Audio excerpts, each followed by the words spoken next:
Tonight was my 7th wedding anniversary with my wife, Isabella. Every year before, no matter how busy she was, she always came home to celebrate with me. But it was already 10 o'clock, and she wasn't back. I sat alone at a table laden with all her favorite dishes, every single one, handmade by me. I called her half a dozen times, but each call went straight to voicemail. Finally, at midnight, her best friend Chloe called me. "Leo, Isabella's had way too much to drink at the club. I'm sending you the address. You got to come get her." I hung up and rushed out the door, driving across town to the address she'd sent. As I reached the door of the private room, about to push it open, I heard their voices from inside. "Izzy, it's been 10 years, Chloe was saying, her voice gentle. "You can't keep doing this. Don't you think you've mourned Carter Sterling long enough? Every year, on the anniversary of his death, you fall apart like you've lost a part of your soul. It's not fair to Leo." "She's right," another friend added. "Leo is so good to you. We all see it. Honestly, we're all jealous. You found a man who treats you like a queen. My husband just asked for my credit card. You need to let go of the past and live your life."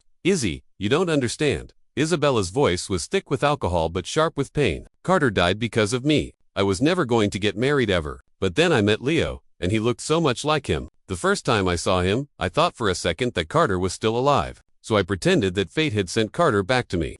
The rest of their words faded into a dull roar in my ears. I stood there frozen for what felt like an eternity before I could get myself to move. When the voices inside died down, I finally pushed the door open. I didn't bother with my usual friendly greetings. I just walked over to Isabella, pulled her to her feet, and got her home. There was no hangover remedy waiting on the nightstand. I didn't run her a bath or wipe her face with a warm cloth. I didn't stay up all night periodically giving her sips of water to make sure the alcohol didn't burn a hole in her stomach. I didn't even take off her clothes. I just dropped her onto the bed and left her there. I spent the rest of the night on the living room sofa, chain-smoking one cigarette after another until the sun came up. I met Isabella when she came into my family's restaurant. I wasn't much of a student, so after finishing high school, I started helping out at the family business. It wasn't a big place, but my dad was a culinary genius. He'd been a head chef at a Michelin-starred hotel before quitting over some personality clash and opening his own little spot in Brooklyn. Don't let the size fool you. Our food was so good, with the best ingredients and incredible flavor, that you had to book a table weeks in advance. One day, Isabella and her friends pulled up, each in a car that cost more than my college tuition would have. She stepped out of a Porsche, looked at my little restaurant with a dismissive frown, and said, "This is the great place you're all talking about. Are you guys being cheap? When I take you out, it's always to that rooftop place at the peninsula."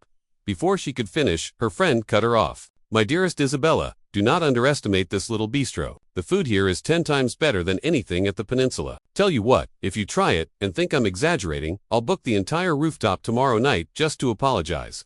Isabella didn't argue further. They went into their private room and ordered nearly half the menu. Back in the kitchen, my dad and I were a whirlwind of motion, pans flying. I must have inherited his gift because in just a couple of years, I'd mastered most of his techniques. As fate would have it, when the last dish for their table was ready, our only server was suddenly hit with a stomach bug. The dish couldn't wait, so I took it out myself. When I opened the door, Isabella was sitting directly facing me, completely engrossed in her meal. The moment I saw her, I was stunned. I'd seen my fair share of actresses and models on TV and online, but I had never seen anyone so beautiful in real life. She was more gorgeous than any celebrity. She had this cool, almost ethereal aura, like an angel who didn't belong on earth. Yet there she was, devouring the food I had made with gusto. I just stood there mesmerized until someone at the table laughed. "What are you staring at? Your eyes are going to fall out of your head." I snapped out of it, apologized, and set the dish down. That's when Isabella looked up and noticed me. Clatter, the glass in her hand fell to the floor, but she didn't seem to notice, her eyes wide as she stared at me. I thought she was angry that I had been staring. I apologized again and quickly left the room. After that day, her group of trust fund kids came to our restaurant constantly, sometimes twice a day. One of them even suggested we start serving breakfast. Every time she came, Isabella would find an excuse to pop into the kitchen and talk to me. She said she loved the way my food tasted, and I loved talking to this stunningly beautiful woman. Then one day, she asked me to be her boyfriend. I thought she was joking. I didn't know exactly what she did. But the car she drove every day was something my dad and I couldn't afford, even if we worked ourselves to the bone for 100 years. Sure, I'm a good-looking guy, but I knew I wasn't so handsome that a goddess like Ares would be chasing after me. I turned her down a few times, telling her she was kidding or that she'd had too much to drink. One afternoon, she slapped a marriage license application down on the counter and told me she wanted to go straight to City Hall. That's when I realized she wasn't kidding. I was young, and honestly, I couldn't resist the temptation of a woman that beautiful. So, we got married. She moved me into a sprawling mansion in the Hamptons. She gave my family a huge sum of money, enough for my dad to close the restaurant and retire comfortably. I stayed home taking care of the house and her. The year after we got married, we had a son. It was only then that she took me to meet her parents. With a baby already in the picture, they couldn't really object, but I could feel they didn't approve of me. That's when I learned her family was the Vances, one of the most powerful families in New York. Isabella, however, was incredible to me. She was ridiculously generous with spending money, showered me with gifts almost daily, and bought me a whole new wardrobe of designer clothes. She was a workaholic, but in her free time, she loved to fuss over me. Her favorite pastime was dressing me up according to her tastes. I used to live in comfortable hoodies and jeans, but after marrying her, she styled me like a blue-blooded aristocrat. She even coached me on how to carry myself, how to move and speak to appear more sophisticated. Our son was taken to live at her parents' estate as soon as he was born. She told me her father had named him Vance Sterling Evans. I objected immediately. If you're going to name him after someone, it should be me, Vance Leo Evans. Why Sterling? She shot me a look. Your lack of culture is showing. Sterling, it's from a Tennyson poem. I scratched my head, embarrassed. I might have only finished high school, but I'd at least heard of Tennyson. Suddenly, a cry from the bedroom pulled me out of my memories. It was Isabella, awake and calling my name. I stubbed out my cigarette in the overflowing ashtray and laid back down on the sofa, pretending to be asleep. A few moments later, Isabella came downstairs, seeing me on the couch. She didn't wake me. She went to take a shower, changed into clean clothes, and then came back to sit beside me, gently stroking my face. A wave of nausea hit me. She must be thinking of her ghost again. She sat there for so long that I had to do something. I let out a loud yawn and sat up, rubbing my eyes. Honey, you're awake, she said. What happened last night? You didn't even give me a shower. Just left me in bed with my clothes on. My head is killing me, and my stomach feels awful. I've never felt this bad after drinking before. Normally, I would have already been rubbing her temples, getting a stomach-soothing broth ready to feed her myself. Now, I couldn't even stand to look at her. I turned away and lay back down. I think I came down with a cold last night. I felt weak and didn't want to get you sick, so I crashed on the sofa. Sorry I didn't get you any water or make you a hangover cure. It's okay, honey. You've always taken such good care of me. You're sick. I should take you to the doctor, she said, trying to help me up. It's fine. I just need to sleep it off. I hadn't slept a wink and I was exhausted. Then I'll stay home from work today and take care of you. Don't. I'll be fine after some rest. Your company needs you. Go on. Call me if you need anything. Okay, then. Make sure you drink plenty of water. She fussed over me for a few more minutes before leaving, casting one last worried glance in my direction. Once the house was quiet, I fell into a deep sleep until noon. When I woke up, I pulled a container of frozen dumplings from the freezer. Pork and celery, my favorite. Isabella always preferred cucumber and egg. Even though they were simple ingredients, my own special recipe made them insanely delicious. Now that I knew I was just a substitute, there was no reason to stay. But I wasn't about to walk away with nothing. I could use the Vance family's influence to build something of my own. And what did I have? My cooking. I had already learned everything from my father, and these past few years of cooking for Isabella and her discerning, wealthy friends had only sharpened my skills. I decided to start with dumplings. If some foreign fast food chain could become a global brand with just pizza, then something 100 times better, like dumplings, steamed buns, pot stickers, and soup dumplings could definitely be even more popular. I got to work immediately. I went to my dad and told him my idea. He was bored with retirement anyway and readily agreed. He started looking for a retail space and handling renovations while I stayed home, perfecting recipes for all kinds of savory pastries, striving for absolute perfection. Honey, why have we been eating nothing but dumplings and buns for the past few days? And you're making me take so many to give away. Can you please cook a few different dishes for dinner tonight? Isabella complained one morning as she was about to leave for work. Dad wants to open a chain of high-end pastry shops. I'm just running some experiments, I said. Since that night, I had been completely cold to her. I barely spoke unless she asked me a direct question, spending all my time making dumplings and buns. Chapter 4. But I gave my parents that money, she said, her brow furrowed with displeasure. That should be more than enough for them to live comfortably. If they need more, they could just tell me. We have enough money to last several lifetimes. They don't need to work so hard. She was probably worried that if people saw my parents running a small restaurant, it would reflect poorly on her. He just can't sit still, I said. Besides, he's in the back kitchen. No one will see him. Let him do what he wants. At his age, with no grandchildren to look after, it's easy to get depressed. Hearing this, Isabella thought I was complaining about her parents keeping her son away from mine. The truth was, even I rarely got to see him. Leo, are you trying to say? No, you know how that generation is. It's better to give them something to do. Leo, why do I feel like you've been so cold to me lately? Did your parents say something to you about the baby? Are you angry? Look, Once I get through this busy period at work, I promise we could have another child. You know how things are at the office. I know, I get it, you should go to work. Drive safe.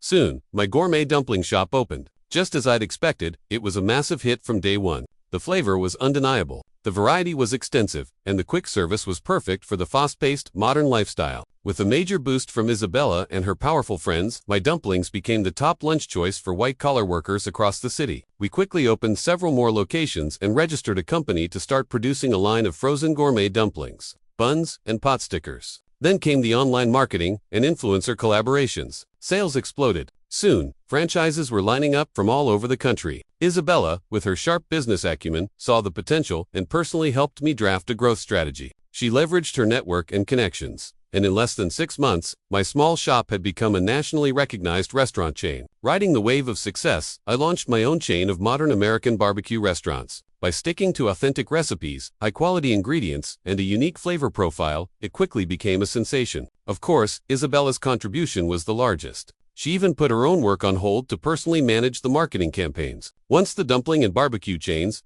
as well as the online sales, were all running smoothly, I decided it was time to have a talk with Isabella. That night, I cooked a huge feast of all her favorite dishes. I called her and told her I had something important to discuss, asking her to come home early. She did. The moment she walked in, she threw her arms around me. I've been thinking all day, and I can't figure out what occasion this is. You made all my favorites.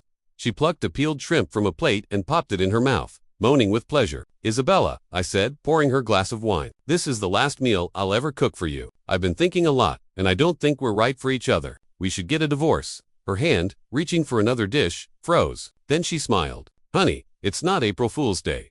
What kind of joke is this? We're doing great. Why would we split up? When she saw my serious expression, her smile vanished. Did you find someone else? Now that your company's big, and you have money, it's true what they say. Men turn into pigs the second they get rich. I have money now. Yes, but you're the only woman I've been with, I said, downing my glass of wine. I just don't want to be a substitute anymore. You don't love me. Can you please just let me go? The woman who was always so composed suddenly had a flash of panic in her eyes. She grabbed my hand, her voice urgent. Leo, did someone say something to you? They're just jealous of us. You can't believe their lies.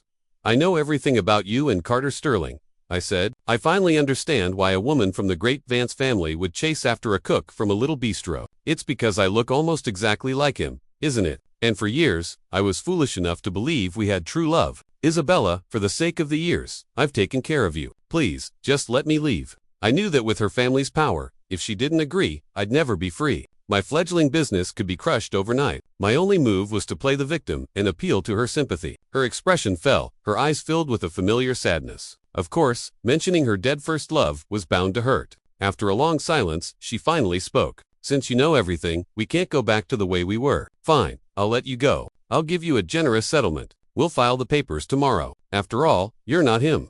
I was shocked it was this easy. You've taken good care of me all these years. There's no need for a settlement. Besides, you've helped me more than enough recently. I don't need anything.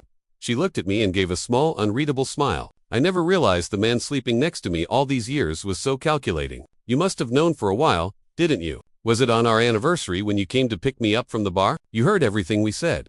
I nodded. Isabella was brilliant. She could figure it out with a moment's thought. The only way to play it was with honesty. We were married for a long time. I do have some feelings for you, she said. Stay with me one last time tonight. Tomorrow, I'll give you what you want. That night, she drank a lot. I made her my usual hangover cure and gave her a bath. As I was putting her to bed, she wrapped her arms around my neck and wouldn't let go. Let's do it one more time. I gave in. It was a farewell after all. And to be honest, her perfect body was still incredibly tempting. I barely slept out the next morning. My back aching, I made her breakfast. After we ate, we went and filed the paperwork. It was quick and clean. She gave me a large villa in a gated community, and I didn't refuse. That same day, I had my things moved in. Lying in bed that night, I thought it over. It hadn't been a total loss. I'd spent years with a beautiful woman, lived a life of luxury, and she had treated me well. Even if it was because she saw me as someone else, I was the one who ultimately benefited. For the next month, I poured all my energy into my business. My 2 restaurant chains were expanding nationwide, and I started planning our international launch. I took my team on a trip overseas to do some market research. It was time to let those foreigners who live on bread and burgers eat some real food. The day after I got back, Chloe called me. Leo, Mr. Evans. Isabella's drunk again. Can you come pick her up? Chloe, you know we're divorced. I said without hesitation, you should call her family. Besides, I don't have a maid here. I can't really give her a bath and all that. Chapter 6. In Leo, you can't be that heartless. For the past few weeks, Isabella's been a mess. She's drunk out of her mind every single night, and she always ends up crying out your name, asking you to take her home. You're back in the country. Just help her out this once. As for the bath, you guys were married for years. You probably know how many hairs are on her. Fine. Besides, send me the address. After everything she'd done for me, I couldn't just ignore her. Same place, same room. She hung up. I went over, exchanged a few awkward pleasantries with her friends, and then took Isabella home. I went through the familiar motions, made the hangover broth, wiped her down, changed her clothes, and put her to bed. I sat by her side, giving her sips of warm water throughout the night. No matter what, she was the woman I had loved for years. I couldn't bear to see her suffer. Just as dawn was breaking, I felt something soft on my lips. I opened my eyes. Isabella was awake, leaning over and kissing me. I quickly pushed her away, but she just looked at me with a playful smile. It's been a month. How did you manage to control yourself while you were washing me up yesterday? You're mistaken. I wiped you down. I didn't touch anywhere private, I said, standing up to leave. You must be starving after getting sick last night. I'll go make you some breakfast. She grabbed my hand. Don't go anywhere. Just stay with me. Leo, let's get back together. Are you missing Carter Sterling again? I asked, throwing her own words back at her because after all, I'm not him. No, honey, it's not like that. This month apart has made me see things clearly. Yes, before I saw you as him, I thought I loved him, but since you left, I haven't had a single happy day. At first, I thought it was just an adjustment that I'd get used to it, but as the days went by, I didn't forget you. Instead, this anxiety grew inside me, this feeling that I had truly lost you. I'd come home to an empty house. No one to wrap their arms around me and ask about my day. I couldn't even eat the food the housekeeper made. And when I drank too much, even though she made me a hangover cure and gave me a bath, I'd wake up in the middle of the night, parched, my throat and stomach aching in the morning. Her face was wet with tears. I finally realized it's because you took such good care of me. I can't live without you. But I remained calm. Isabella, that's not love. Everything you just described is the work of a good butler, not a husband. If you're not happy with your staff, just hire better ones. Pay them enough. They'll do anything you want. Chapter 7. No, Leo, I never saw you as a butler. I'm just not saying it right, she pleaded. I admit for years I treated you like him. So when you were good to me, I saw it as his goodness. When you were gentle and caring, I thought that's just how he would have been. So when you asked for a divorce, I just thought he's only a substitute. He found out, so I'll just find another one. But when you really left, it hit me. Your personalities are nothing alike. Carter was a spoiled, rich kid, arrogant and impulsive. He would never have been as gentle as you. Since we were on the topic, I decided to lay it all out. I sat down on the edge of the bed. I think we need to be clear about this. Yes, for years you were very good to me on the surface. But can you even imagine how I felt the moment I realized I was just all the things that never made sense before suddenly clicked into place. You wanted to give me a nickname, Sterling. You said it was because, like sterling silver, I was a constant and precious presence in your world. Even when we made love, at the height of your passion, you'd cry out his name. And you were obsessed with giving me vintage jerseys, rare sneakers, and collectibles from all these basketball stars. I don't even like basketball, but you filled an entire room with that stuff. Gifts for me that you wouldn't even let me touch. I remember one time I went in there out of boredom and picked up a sign. You stormed in and slapped me. It was the only time you ever laid a hand on me. And our son, you named him Sterling. Our wedding anniversary is the day Carter died. I always wondered why I could never find you during the day on our anniversary and why you'd always come home late with your eyes swollen from crying in my wedding ring. I only saw it for a second on the day of the wedding. You claimed you lost it, so we skipped the ring exchange. You replaced it later, but a blind man could see it wasn't part of a matching set. Let me guess, the original is with Carter, isn't it? I could go on and on. Do you really want me to list everything? She was crying so hard she couldn't speak, just shaking her head. I stopped and left the room to make her breakfast. When she came out, her eyes were red and swollen, but she seemed calmer. Leo, until you said all that just now, I never realized how awful I was that night. You must have been in so much pain, staying up all night on the couch. The day I found out, the emotional turmoil was so intense, I ended up in the emergency room with heart palpitations. Ever since, intense stress triggers the same chest pains. It's in the past. I said, eat, I'll take you home after. She didn't argue. After breakfast, I drove her home. She wasn't in any condition to go to work. Another 3 months of peace passed. My father and I were busy developing a new concept, an exclusive, high-end dining club called the Aegis Club. We spent our days experimenting with how to elevate classic American cuisine to prove that it could be as refined and sophisticated as any other. A few months later, the Aegis Club opened. It was an instant success. Reservation only, with a tiered membership system. To my surprise, there was a line out the door on opening day. With most people signing up for the highest tier lifetime membership, it wasn't until I saw Isabella walk in that I understood why. She smiled as she approached, as captivating as ever. "Impressive, Mr. Evans. Business seems to be booming. Thanks to you, I'm sure," I said, handing her a black card. "This is a lifetime membership. You can dine for free at any of my establishments anytime." She took it, then leaned in and whispered in my ear, "It sounds like you plan on taking care of me for the rest of my life. I suppose I'll have to repay you with my body." "Stop joking," I said, though a small smile crept onto my face. "I owe my success to you. This is the least I can do."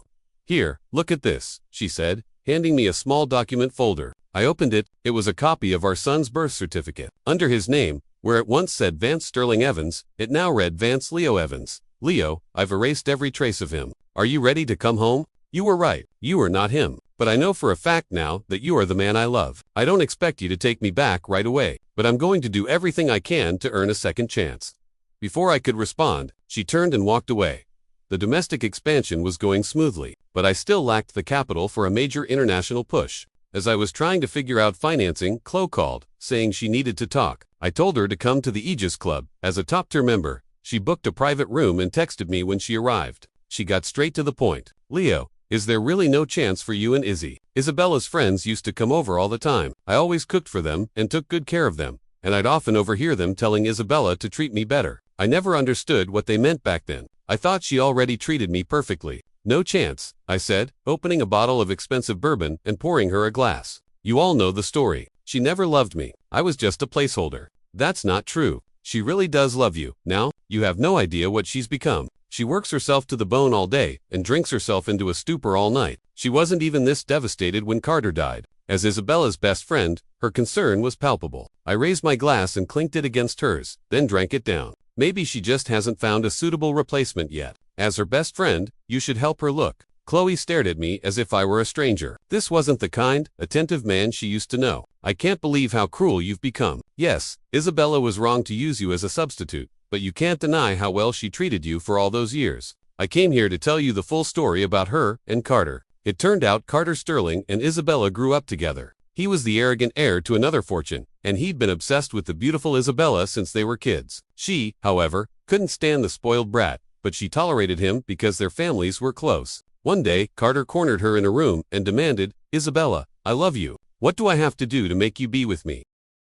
Isabella, hugging a teddy bear and not even looking at him, said flippantly, "If you can free climb the Empire State Building by dawn tomorrow, I'll agree to go out with you." She only said it to get him to leave her alone. She never dreamed he'd actually do it. But Carter, stubborn and reckless, ran out, bought the best climbing gear he could find, and hired 2 professional climbers to assist him. Isabella only found out when a friend called her in a panic. She rushed downtown. He was only 5 or 6 stories up when she got there, and she stood on the street below, screaming at him to come down. Startled to see her, Carter got distracted. He missed a handhold and fell. Isabella ran to him, cradling his bloody body in her arms. He was trembling, his words broken. "Izzy, I really love you. I just hope you don't forget me." Before he could finish, the hand he was trying to raise to her face went limp. From that day on, Isabella never dated anyone. She was consumed by guilt, believing her foolish words had killed the man who loved her most. "She understands now," Chloe finished. What she felt for Carter wasn't love. It was guilt, an obligation. It was the trauma of watching someone die in her arms. She just wanted to atone. "Can you understand that?" I didn't answer. I just slowly stood up. "Let me make you a few of your favorite appetizers to go with the bourbon." "I'm not here to eat," Chloe said, looking at me as I stood there silent, glass in hand. "I just can't stand watching my best friend destroy herself." But think about this. Her obsession with Carter had one silver lining. Look at the rest of our social circle. Everyone fools around, even the married ones. But the only man who has ever been with Isabella Vance is you. She set her glass down and stood up. "Anyway, the real reason I came is to talk about investing in the overseas expansion of your restaurant group. We've put together $1 billion for you. According to a certain someone's projections, that should be enough. I have to go." As she passed me, she patted my shoulder. "Do good work." Just as she reached the door, I called out, "How did you know I needed funding for the international launch?" She turned back with a knowing smile. "She knows your every move. You'll regret it if you don't take care of my lovesick friend." With the funding secured, the international project moved forward at lightning speed. Affordable, delicious, and authentic American food was a huge hit with foreign customers. The pace of expansion was staggering. Soon, my restaurant empire had gained a significant global presence. I was getting interview requests from major media outlets, and to my astonishment, an invitation to compete in the World Culinary Grand Prix. The competition was held once every 4 years, the culinary world's equivalent of the Olympics, and the invitees were the most renowned chefs on the planet. It was the perfect opportunity to solidify my company's international brand. For the next 2 months, I would need to focus completely on studying the competition rules and refining classic dishes for a competitive format. The day after I received the invitation, Isabella showed up. She had lost weight in the month since I last seen her, and she looked exhausted. Seeing the woman I had loved for so long, looking so fragile, still twisted my gut. "Leo," she said, her voice businesslike, but her eyes soft. "This competition is a huge opportunity for you. You need to focus. Leave the company to me." Even after all this time, she still called me her pet name. I didn't correct her. It was just a word. Looking at this woman who always seemed to know exactly what I needed, I found I could face her calmly now without the anger that used to boil up inside me. I gave her a genuine smile. "And what's your theme, Vance?" It was the first time I'd smiled at her since the divorce. A flicker of surprise and joy crossed her face. This titan of industry, who never flinched in the boardroom, was visibly struggling to contain her elation. "You trust me that much? Aren't you afraid you'll come back from the competition to find your company gone?" Chapter 10. "You've put more into this company than I have," I said. "I meant it. Besides, you and your friends are the majority shareholders in the international division. Without her, my ambition would have probably stalled out at the state level. I was confident in my food, but I never could have achieved global reach in just over a year on my own." Perhaps sensing the thaw in my attitude, the woman the world saw as an ice queen could no longer hold back. She closed the distance between us in 2 quick steps and threw her arms around me. "Leo, it's been over a year. Why won't you forgive me? Do you have any idea what my life has been like without you? I know I was wrong, but can't you also remember all the good times we had?" In my arms, she shed all her armor, crying like a lost little girl. I gently patted her back. "Isabella, there's still a part of me that's hurt. Give me a little more time. After the competition, I'll give you an answer. I promise." The day of the competition arrived. Isabella had cleared her entire schedule to act as my assistant. I don't know why, but having her by my side made me feel incredibly calm. Maybe it was because she had a knack for making everything run perfectly. The tournament was a 4-round elimination bracket with 40 chefs. Each round, half the competitors were cut. For my first dish, I chose braised pork belly. "You Westerners think you're too good for fatty cuts. I'll make you beg for more." I used a prime cut, slow braising it for 5 hours, then letting it rest for another 5, rendering it impossibly tender, yet still holding its shape. Then I seared it to a perfect crisp. As I expected, the judges gave me top marks. I advanced to the next round in first place. For the second round, I considered using sweets, but Isabella was vehemently against it. They could handle the pork belly because it was cut and presented beautifully, she argued. But if you send out a plate of sweetbreads, some of the more conservative foreign judges might not even taste it. "What about fried chicken feet?" I teased. She shot me a glare. "Be serious, Leo. This competition is our chance to put the company on the global map. You can't risk it just to prove a point." I took her advice. My second round dish, a perfectly executed beef Wellington, won them over completely. For the third round, I made something deceptively simple. Cacio e pepe. Perhaps the elegant simplicity appealed to their palates because every single judge cleaned their plate. In the final round, there were 5 of us left. 3 Europeans, a chef from Japan, and me. This time, there was a host on stage, a Japanese man. My final dish was an incredibly complex seafood consommé, my version of a Isabella had sourced the absolute finest ingredients, and I had spent 2 days preparing a rich layered broth. After simmering for 8 hours, the dish was flawless. As the judges lifted the lids off their individual bowls, an intoxicating aroma filled the entire auditorium. Incredible. I've been a judge for 20 years, and this is the first time I've wanted to award the championship based on scent alone. Smells amazing, tastes even better. There is one flaw with this dish. What's that? The portion is too small. When the Japanese chef's dish was presented, a platter of minimalist sushi and sashimi, the host began to speak. "The esteemed judges here are all people of great experience. You know that the quality of a dish is not determined by taste alone, but by the culture it represents, the story it tells. A truly great judge considers all of these things. For to understand a region's culinary culture is to truly understand food." He then launched into a long, elaborate story about the dish's history. "When it comes to marketing, nobody beats the Japanese. I remembered a Japanese restaurant in New York that sold a single skewer of grilled egg yolk for over $200 after the chef gave a 10-minute speech about its origin.